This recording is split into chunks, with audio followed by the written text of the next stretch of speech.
আসসালামু আলাইকুম।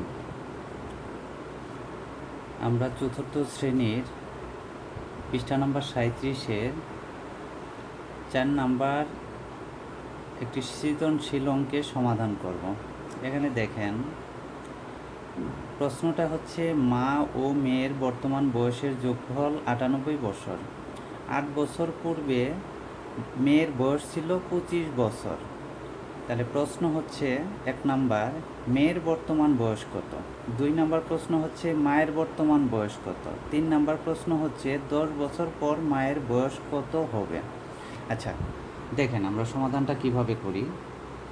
কারণ এখানে দেয়া আছে, অর্থাৎ ওখানে আপনার ডাকের ভিতরেই দেয়া আছে যে 8 বছর পূর্বে মেয়ের বয়স ছিল 25 বছর, অর্থাৎ 8 বছর পূর্বে এখানে দেয়া আছে 25 বছর।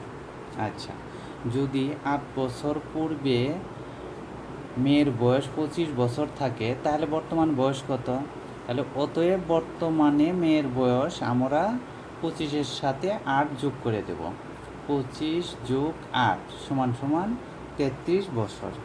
আমরা একটা উত্তর পেয়ে গেলাম। এটাই আমাদের উত্তর। উত্তর 33 বছর। এরপরে আসি 2 নাম্বার। 2 নাম্বার কি বলা আছে? মায়ের বর্তমান বয়স কত? আচ্ছা, আমরা মায়ের বর্তমান বয়স বের করব।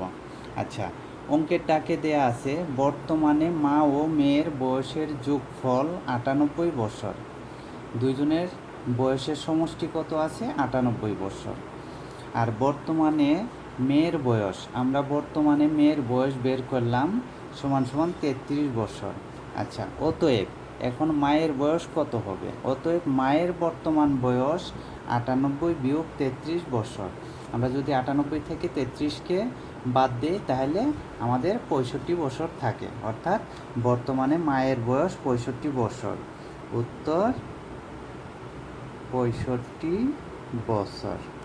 আচ্ছা,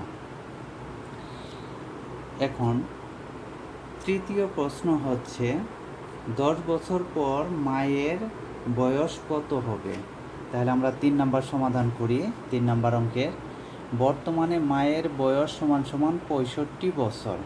অতএব 10 বছর পর মায়ের বয়স হবে 65 যোগ 10 বছর সমান সমান 75 বছর। উত্তর 75 বছর। আশা করি অঙ্কটি বুঝতে পেরেছেন। আর এইভাবে যদি আমরা আমাদের নিজেদের বাচ্চাদেরকে একটু ভালোভাবে মনোযোগ সহকারে অঙ্ক শেখাতে পারি, তাহলে মনে হয় না তাদেরকে প্রাইভেট পড়ানোর জন্য অন্য কারো কাছে যেতে হবে। আশা করি বুঝতে পেরেছেন। ধন্যবাদ। আসসালামু আলাইকুম।